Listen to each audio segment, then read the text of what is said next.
What is the relevancy of a standardized test? Is it worthy of robbing a child of a quality education? Should the natural excitement and passion to learn be put aside in order to prove to a board of people outside of the classroom that something good is happening on the inside of the classroom? A school like Winding Ridge can be in jeopardy of losing itself due to poor performance in standardized tests. In the event that this happens, a ton of stress is poured over onto educators and students.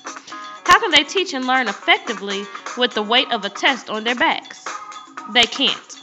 The classroom, in turn, becomes all about pencil and paper. There isn't one enriching opportunity in sight.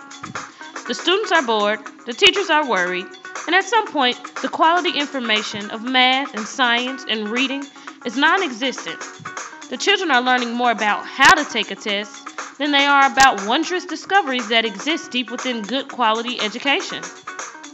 I saw this taking place in my observation classroom, and I felt frustrated to the max.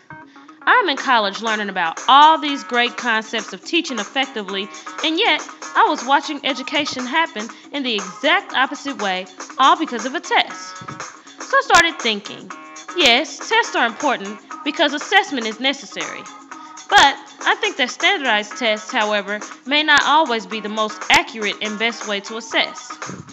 The pressure of politics should never be allowed to take away the enriching experience that every child should encounter when they enter the doors of their school. The nature of a child should not be discarded and ignored due to their performance on a standardized test. Cutting recess down to 15 minutes a day with the hopes that more time to work with pencil and paper will improve a child's education is utterly ridiculous. Now, I may only be assuming that the Board of Educators who make these tests so relevant are oblivious to what quality education looks like.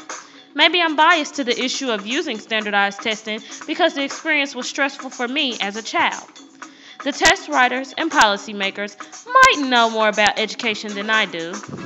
Standardized testing may be more accurate than I imagined. But as I look at students in this situation, they are ready to burst out of this boring cage into an educational experience that is enriching and memorable. An education that allows them to build on their own knowledge and interests and learn more effectively, like Joe Boaler mentions when advocating constructivism.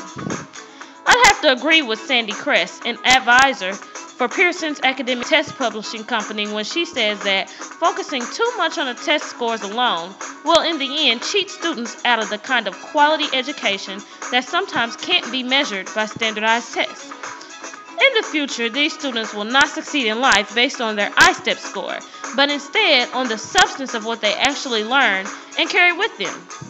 This substance should be made available by educators in inquiry-based settings where their interest in everyday experiences can lead their learning. I will be that educator, and I'm in the process of taking the first step by pursuing a license that will allow me to foster a successful educational future for every student, regardless of whether they circle in A, B, C, or D. I will provide the grounds for quality education where learning can be meaningful to their future success.